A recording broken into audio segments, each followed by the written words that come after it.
Have you been struggling to lose the weight? Like, have you been struggling like, why am I not losing the weight I think I need to lose? What is the issue? See, a lot of the people are going to give you the runaround. I'm not a trained professional. I am not a licensed professional. I am not a dietitian, a nutritionist in any capacity, a fitness instructor. I know my limitations. I'm just going to speak from my perspective of a woman who is still on a weight loss journeying to a better me.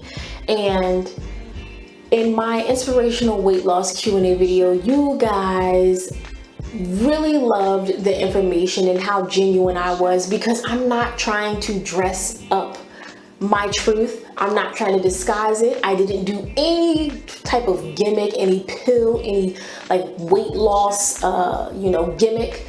It was about me getting to the heart of the matter.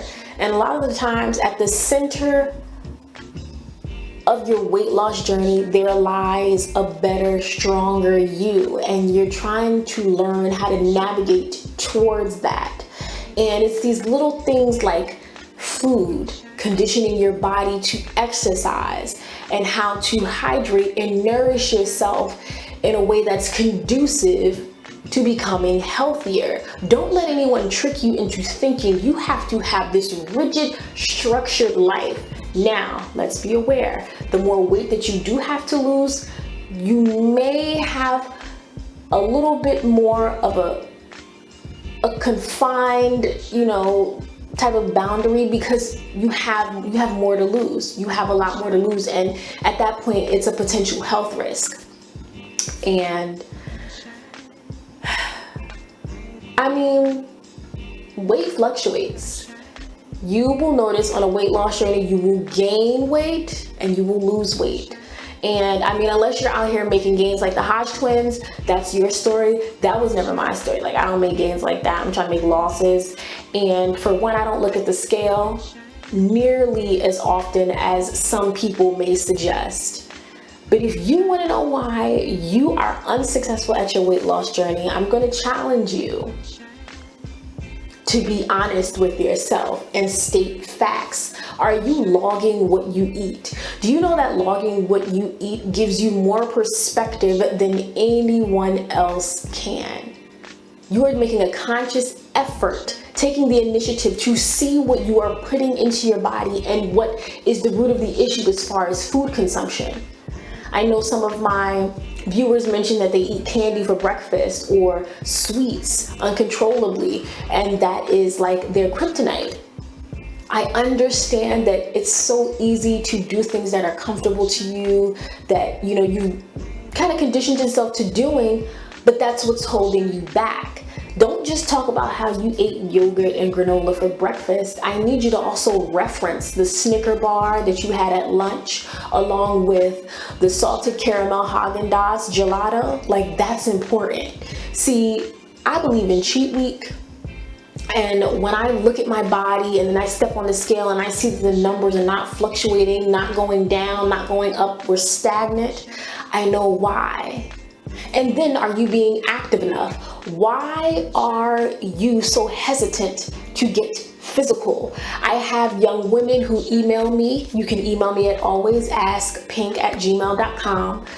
And they tell me, I just had a baby. It's hard for me to get active. And they're so invested in the family structure. I get it. And adjusting to motherhood and a new life, and it's so beautiful. That's an accomplishment within itself, but it doesn't mean that when you have a child, you have to lose all sense of yourself. You have a lot to live for, and it's oftentimes laying right in your hand, and you're looking at your children. That's what you have to live for. Getting active means finding every avenue of which you can increase your energy expenditure so you can burn more calories. Now, that's not to say eat less calories. Figure out your caloric intake for the day, for the week, and what your goal should be is to burn off a significant amount of calories so that you can actually see it translated into pounds lost. A lot of the times we are not in a position to expend that energy because we're not using enough of our energy during physical activity. And so your metabolism is slowing down. Exercise definitely helps to rev up your metabolism. And once you get active, use physical activity as a means to address emotional issues in your life. Ladies, I'm talking directly to you. Do you know that running freed me? It freed me. It made me so much aware of what I have to live for and the woman that I am working towards.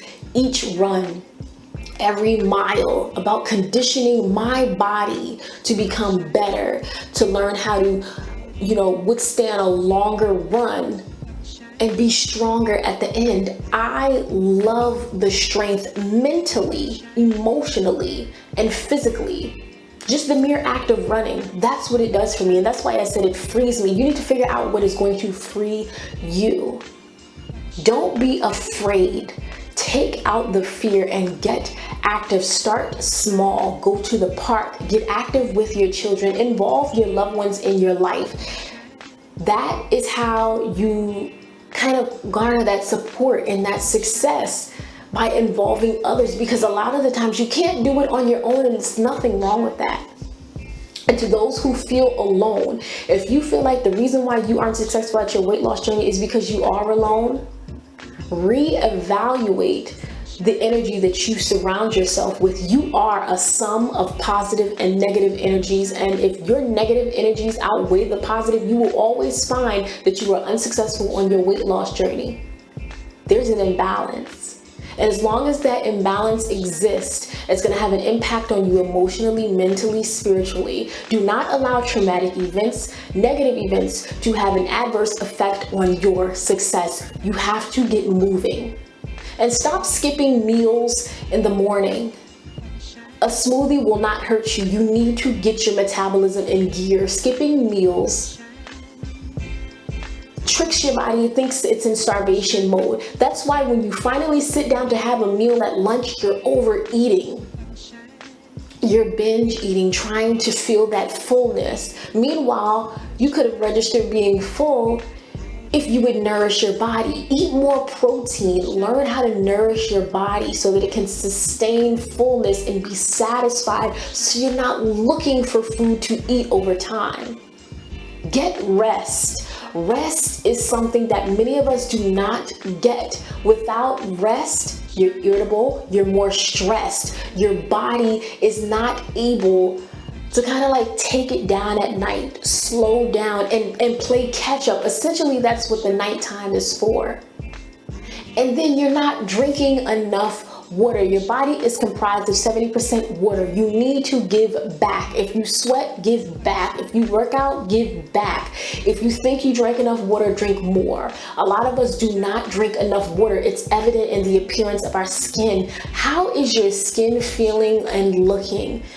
Our skin is a great indicator of how we are hydrating ourselves.